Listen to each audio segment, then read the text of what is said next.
जैसे कि मैंने आपसे कहा कि अगर गलती से भी आप उनकी पूजा कर ले, उनको याद कर ले, तो आपका भी भला कर देते हैं। इसके पीछे एक कमाल की कहानी है। बहुत समय पहले की बात है, एक शिकारी था जिसका नाम था चित्रभानु। वो कर्जे में डूबा हुआ था। तो जिन लोगों से उसने कर्जा लिया था, उन लोगों ने उसको पकड़ा और उसको एक पेड़ से बांध दिया। अब वो जहाँ पे बंधा था, क्योंकि वो दिन शिवरात्रि का था, कहानी है, शिवरात्रि का दिन था, छोटे छोटे गांव होते थे जो यहाँ पेड़ से बांधा गया ताकि सब देख सकें कि जो कर्ज लेता है और कर्ज नहीं चुकाता उसके साथ क्या किया जाता है। तो उसको पेड़ से बांध दिया गया था और वहीं पे मंदिर था जहाँ पे लगातार शिव जी के नाम का जाप चल रहा था, जो कि शिवरात्रि थी, उनके नाम की पूजा हो रही थी। अब ये बंधा बंधा, और ये नास्तिक आदमी था, मतलब इसको भगवान पे कोई भरोसा नहीं था। अब ये वहाँ बंधा बंधा शिव के नामों के जाप सुनता रहा। फिर जब बहुत समय हो गया, लोगों की नज़र उससे हटी, तो चुपचाप वो शिकारी अपने आप को खोल के भागा वहाँ से। खाया पिया कुछ था नहीं, सुबह से भूखा था क्योंकि उसको बांध के रखे थे, तो उसको शिकार करना था क्योंकि उसको भूख लगी थी।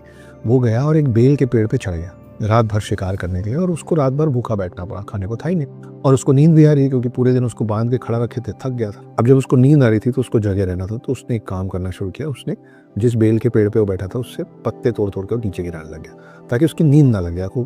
जब आप कुछ करते रहते हैं ना तो आपको नींद नहीं आती, जब आप स्थिर बैठोगे तो आपको नींद आएगी। तो वो कुछ ना कुछ मोशन में रखा हुआ था अपने आप को, मेरे को नींद ना आए। अब एक पेड़ के ऊपर कोई क्या कर सकता है? वो लगातार बेल के पत्ते तोड़ तोड़ के हर थोड़ी देर में गिरा रहा था कि वो उसका बॉडी मोशन में रहे ताकि उसको नींद ना आए। इस पेड़ के नीचे एक शिवलिंग था और ये बेल पत्र जा जाके शिवलिंग के ऊपर गिर रहा था। अब उसको पता नहीं था, लेकिन शिवरात्रि के दिन उसने तीनों काम कर लिया था। क्या क्या? उसने शिव जी का आह्वान कर लिया था, शिव जाप कर लिया था, पूरे दिन भूखा प्यासा था तो व्रत हो गया था, और बेल पत्र गिरा गिरा के वो अभिषेक भी कर रहा था। तो जब उसकी मृत्यु हुई बाद में, तो उसको लेने यमदूत नहीं आए, उसको लेना है शिवगण, खूब सारे शिवगण। और तब उसको बताया गया कि तुम नास्तिक ही सही, लेकिन तुमने गलती से ये तीनों काम कर दिया था एक शिवरात्रि के दिन। तुमने व्रत रखा, तुमने शिव के जाप को सुना, और तुम रात भर जगे रहे, और तुमने बेलपत्र चढ़ाया, शिव जी का अभिषेक भी किया। इसलिए तुमको यमदूत लेने नहीं आए, शिवगण लेने हैं, और उसको स्वर्ग ले जाएगा। तो वही मैं जो कह रहा हूँ ना कि